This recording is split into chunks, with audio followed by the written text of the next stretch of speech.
Okay, once it's on, as soon as it turns on, go directly to sequencer. Hit sequencer, notice the change of interface. Alright, so now if you want to switch tracks, just go down to part or track, up to track, or down to part, and you can switch to whatever track you want to. And it's a total of 16 tracks. Number 10 is always the beat, drum kit,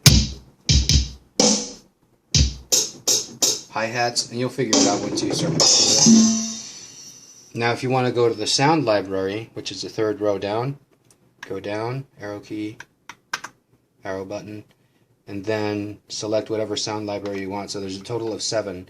And remember, you have to press Shift 1 or Shift 2 and keep Shift pressed, but not hard, just a simple little click, click, click, click, and you can switch from whatever library you want to. And this is the hip-hop library.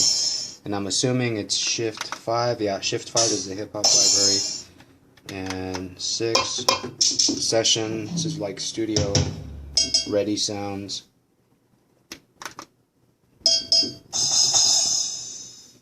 And if you want to go from 1 to 128, most of these sound cards have 127 sounds. Library 5 has a total of, I think, 254. No, 252. 242. Well, let's figure that one out.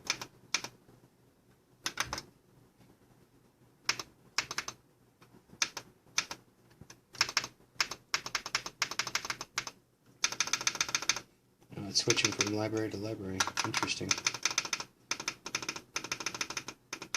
Oh, because I'm on track 10.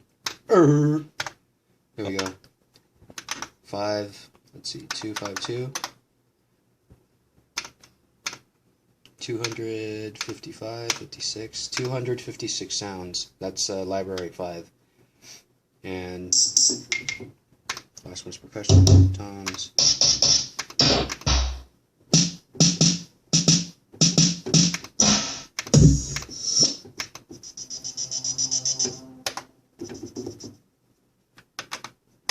And you can actually, from there, once you're in the sound library, let's say you're in library 5, you can actually go from, you know, track or sound 51, go up to sound, whichever sound you want. And if you want to add an effect to it, let's say for example we go to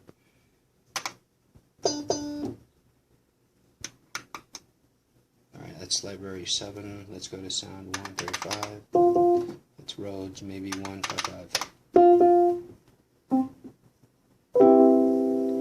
We add an effect, reverb, chorus, effects. Gives it a wider sound, adds reverb to it.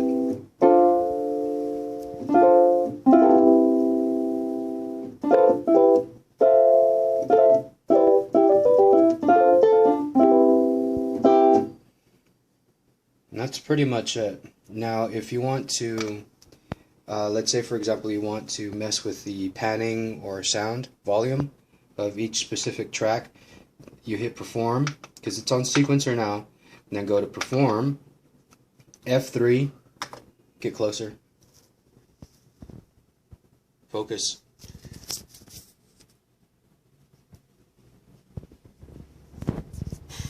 Right there.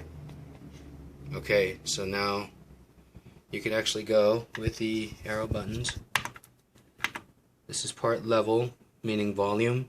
You can go up to 127 max on the volume. And if you want to pan, you can pan right or left, and you'll see the L on the left, and then R on the right, telling you where you're panning to.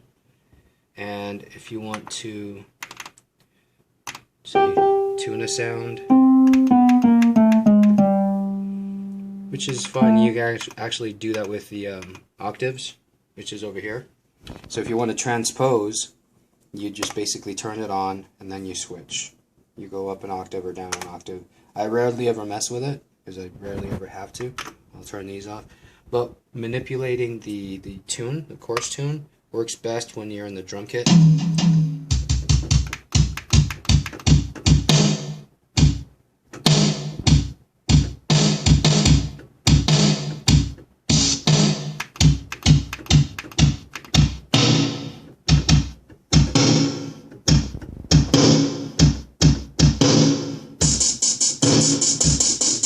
Right, let's do it again.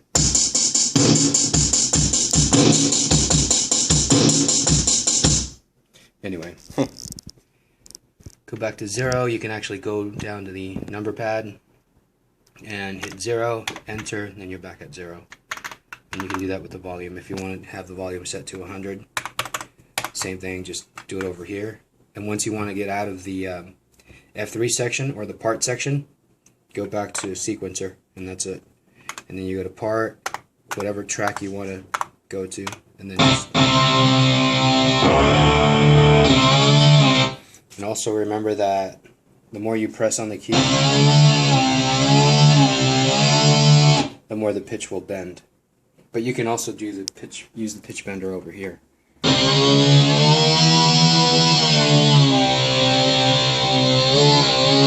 And then the filter, envelope tool, turn it on if you want to mess with sounds. If you have, I mean, it rarely ever works for me unless I'm doing something live and then I find the right sound I can manipulate, and then it's fun. But let's see, let's find one right now. Let's see, library 5.